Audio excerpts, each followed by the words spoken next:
My name is Malm. I'm a PhD student at Mälardalen University, and I will talk a bit about static analysis of testware and what challenges and opportunities that we observe.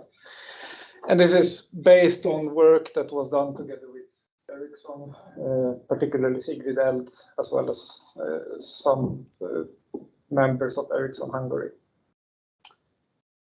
along with my supervisors at MDU. And as you probably guessed by now, there will be a Menti part of this. But I will talk briefly about the motivation for the work, some results that we observed, and some discussions on future work, as usual. So I noticed that it's actually possible to put a QR code for Menti if you want to run it that way. You don't have to input the code. So just a very quick recap. So I'm talking about static analysis on testware. So static analysis, as you all probably know, is when you do some sort of analysis on the code to extract different properties. And this is a good complement on dynamic approaches like testing. We have focused mainly on automated code review and looked a bit at automated refactoring. And the good sort of takeaway here is that most companies have these kind of tools already integrated as part of CI pipelines. And why am I talking about applying it on test code? Well, test code is sort of one of the major quality gates in software development. So if your tests are of bad quality, then how can you trust the quality of your system? And tests have some inherent design decisions that make them well suited for static analysis. Particularly the fact that the verification step is very commonly used through assertions. So that's the sort of standard. Just a short clarification. Test code, is that the test cases or also part of the test environment? Or so for now we have looked at the test cases themselves. We plan to expand it to also include the environment. Yeah. Thanks. Thank you. So my first question, sort of to check my assumptions here, is if I could ask you to answer the questions related to your usage of static analysis. So the first question would be if you use static analysis on production code in CI/CD. And depending on what your job is, you may not be aware of. So I also added that just in case. But it seems to be that at least there are some tools in usage. Okay, so it seems majority are using at least one tool. That's good. So similar question, but for test code. Do you apply any sort of static analysis on the test code that you have?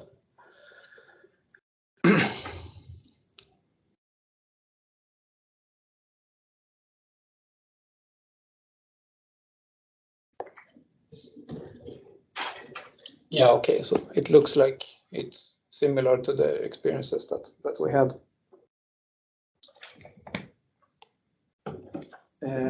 So I saw this, and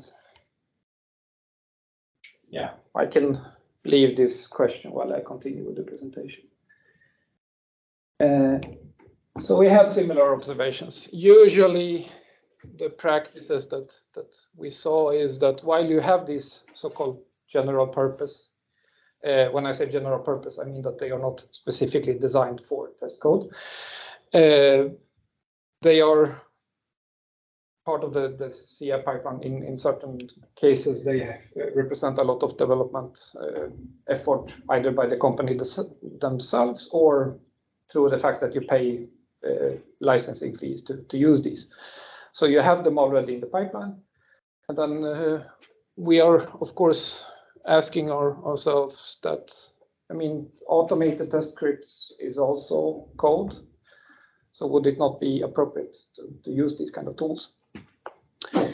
Because as was previously mentioned, as he mentioned, flakiness, for example. So you spend a lot of time investigating when tests have gone wrong, why they have gone wrong, and so on. So the quality is quite important. And yeah, as I mentioned, while you can, of course, create new tools, it can be difficult to some degree to integrate these tools into existing environments. And if you already have those tools, why not use those?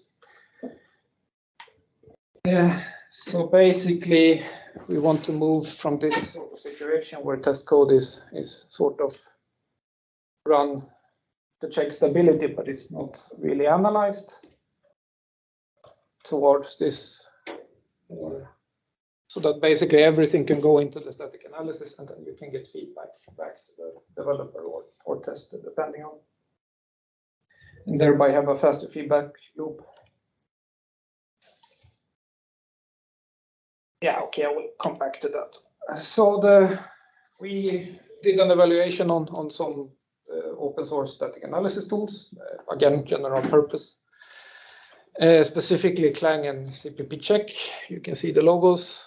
They represent multiple different analysis processes. You have AST checks, so basically they look at the code patterns for issues, but you also have tools that simulate the execution themselves in different ways.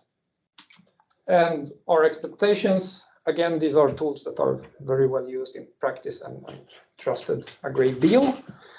And automated test scripts is also software. So these tools work on software.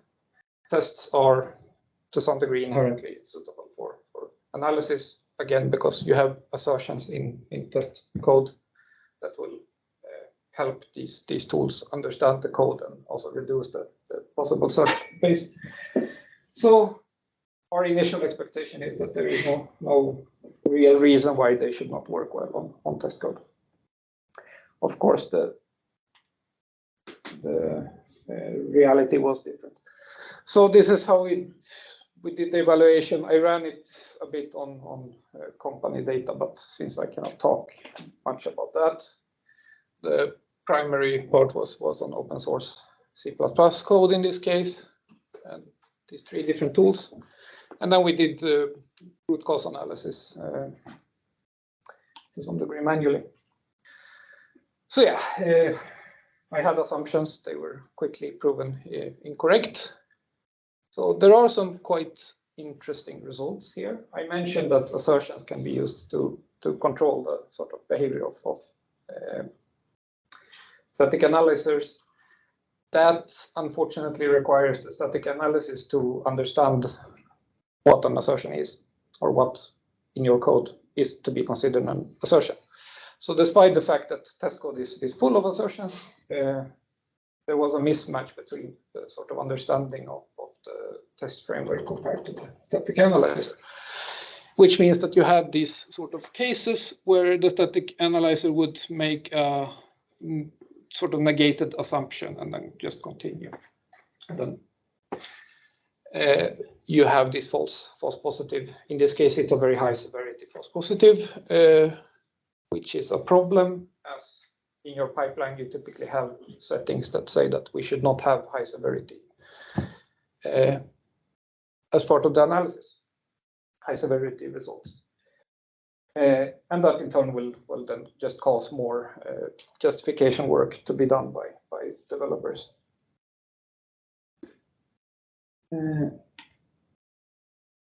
Yeah, so the main reasons for why this is happening is, as I mentioned, there is some sort of mismatch of this kind of functionality. So you have a test framework that has evolved separately from the static analyzers that you're using. And there are some examples, as I mentioned. There is also cases where as you know, there is typically, you can set a setup method and then a teardown method, and the static analyzer does not understand that this will run before all the test cases. So then it was complaining about uninitialized data, for example. So the takeaway would be that if you want to do this, and I would argue that it would be a good idea, you should make sure that this tooling is sort of evolving in line with each other. Yeah, so basically it would be good to teach the analyzer about your particular test framework, but also teach the developer about the static analyzer, because another aspect might be that you're running it with a configuration that is not well suited for example, running it on test code. And then in addition, some support is needed to manage this high amount of high severity warnings, which is essentially just noise. So in my case, I had about 150,000 results, and I believe 20,000 of those were considered high severity by the tools themselves, from 1.3 million lines of test code. So future work, I'm always looking for participants, partners. So I did this on C++, but the analyzer framework is to some degree language agnostic. So if you have test code in other languages that you would like to explore together, feel free to let me know, or if you want to be included. And I focused on open source test frameworks. So if you have some customized testing framework, that would also be quite interesting.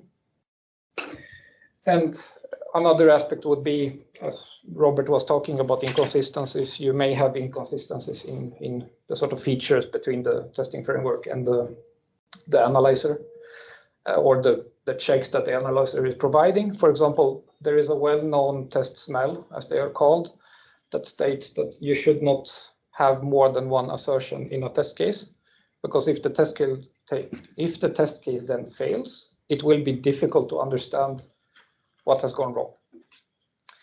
The thing is, the counter argument is that test frameworks these days have increased the level of information that you get in the report, so that we commonly actually put the context as part of the report. So you can at least have a better understanding.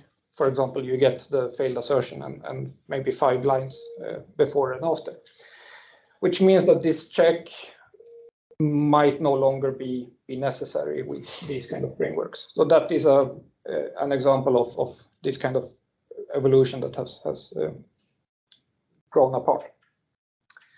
And it would be interesting to investigate how to detect these kind of cases, so more feature-based inconsistencies.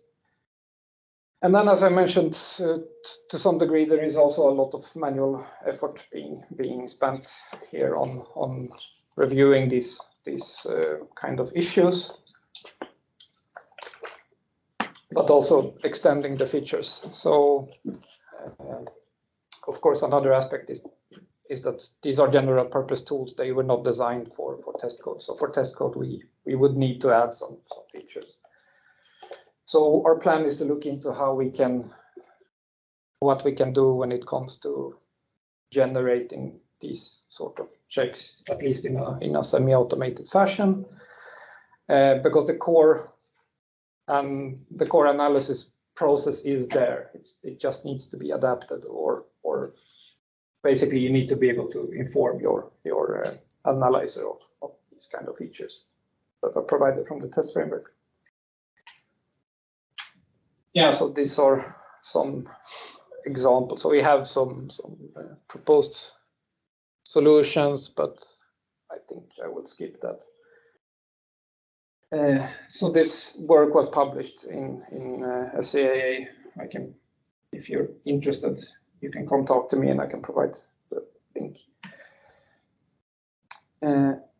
So I guess if we move to this one, Okay, so static analysis tools are helpful. Yeah, false positives and the output of the tool is difficult to understand. So that seems to be the general case. Yeah, so I think for these I will just open them. Oh. I guess an open question is, when it comes to assuring test quality, what challenges do you have in the process?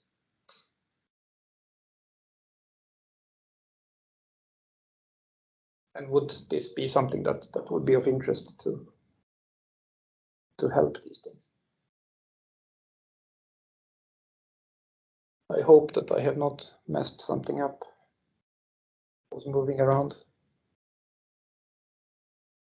Hopefully. Oh, yes. Okay, too many similar test cases. Yeah, that's so. Cloning is of course a thing that there are tools, and we are looking into it in a different project on detecting clones in test code. So that is something that we can definitely do. Coverage. Yeah, so and changed features, I guess, go together to some degree. What features what test would you need to rerun based on the changed features? Yeah, and on the scale of the test cases. Okay, there seems to be some interesting challenges here. I think in the interest of time, I will leave that, but I will open up the presentation. So if you want to add some details, feel free.